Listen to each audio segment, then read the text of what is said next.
Hello everyone, hope you all are having a fantastic day. Let us begin with our today's video. Now our today's video is going to be very important and interesting because we are going to discuss this topic, that is the TCS Mass Resignation 2022.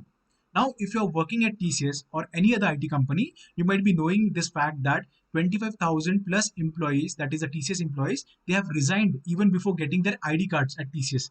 Okay, causing this mass resignation. Okay, in this video, we will discuss everything about that. Along with that, we will also discuss the following points. That is the full resignation process at TCS and what would be the subsequent notice period and the buyout. Okay. And we will also discuss about the service agreement in detail and the bond as well. Okay. Towards the end of the video, we will also discuss, can I leave before 1 year at TCS and what is the notice period and buyout in that case. Okay. And the last point would be, is it worth staying at TCS for more than 2 years or 3 years? So let us begin with the video. Before moving forward, we have a small request. If you have any doubts, please ask in the comment section and we will happily reply to all your questions. Okay. Now, please like this video, share this video with your friends and don't forget to subscribe to our channel. This is an article that was published by Mint on 3rd of September and it says that TCS alters pay hike policy for all the lateral hires. Okay. That is the experienced people. Now, it says that TCS has entered the practice of giving a marginal hike to lateral hires after they complete a year of service at TCS, and such employees would henceforth receive pay hikes during the regular appraisal cycle only. Okay, so they have cancelled this 1 year anniversary that was there earlier for all the lateral hires. Okay, and that is the reason why a lot of people are leaving TCS and they are resigning from TCS. Okay, guys. Now let us discuss the TCS resignation process. Okay, the first step would be write a resignation email.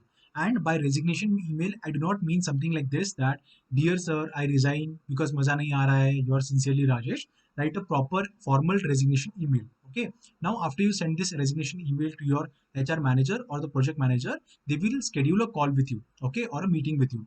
And in that meeting, they will ask you your problem. Why do you want to resign? And we can offer you some perks or benefits, or we can give you an increment as well. Okay, if you are an experienced associate, then in that case they will definitely tell you that please stay, don't go, we will give you increment, we will increase your salary and this and that. Okay, but if you're a fresher and you are doing a good work, in that case also they can tell you that we will raise your package. Okay, but if you are not doing any kind of work, if you are sitting on bench, in that case they can tell you that yes, okay, we are okay with it, and they will send you an acknowledged mail. Okay, now they will send you a resignation acceptance mail. Now, the most important thing that you have to consider while reading this resignation acceptance mail is that you have to check the date mentioned for the start of your notice period. Okay, then the start of the notice period should be from the day on which you send the resignation email to the HR. Okay, that is the reason why resignation acceptance is very important. Okay, now the next point, as I've already discussed before, is the experienced associates or the freshers.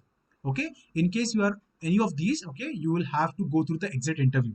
Okay, now after this, the next step would be the notice period and the buyout. At TCS, we have a notice period of 90 days.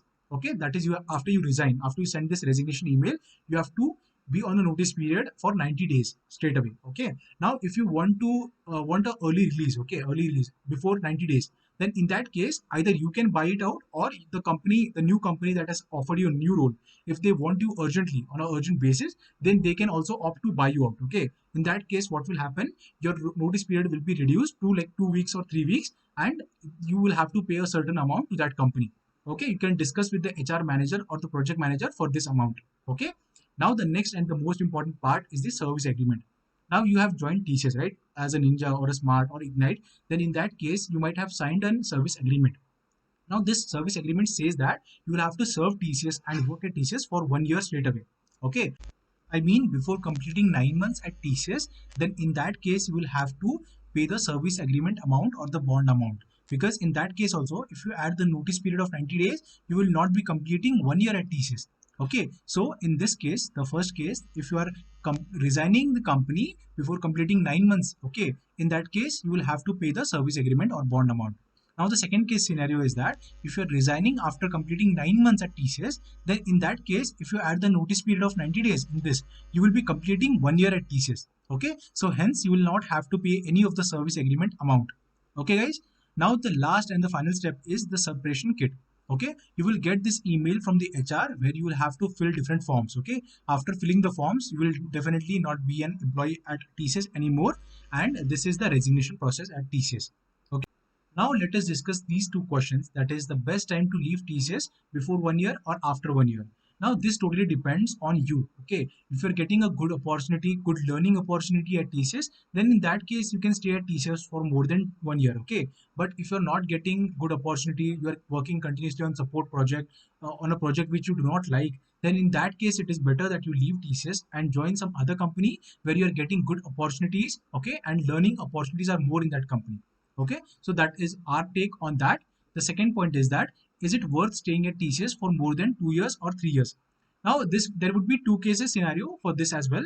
The first case scenario is that some people who want to go for masters abroad, or they want to do their MBA or PGDM or masters. Okay, now in that case they need a work experience of 2 years for some colleges. Okay, so that is the reason for those people it is worth staying at TCS for 2 years or more than 2 years. Okay, 3 years probably. But if someone is getting a really good opportunity at TCS, then it is also good. But if you're continuously working on support projects, or the work that you're doing is not related, not good for your growth, then in that case you should be leaving TCS as soon as possible. Okay, this is the first thing. If you don't want to leave TCS, then look for another projects. Contact your manager and tell them that you do not like this work. Can you please give me some other work that is interesting, that you are interested in? Okay, guys. So these are the 2 points that we have discussed. Now, if you have any doubts, please ask in the comment section. We will definitely try to answer all your questions. And thank you so much for watching this video. Stay tuned and do subscribe to our channel.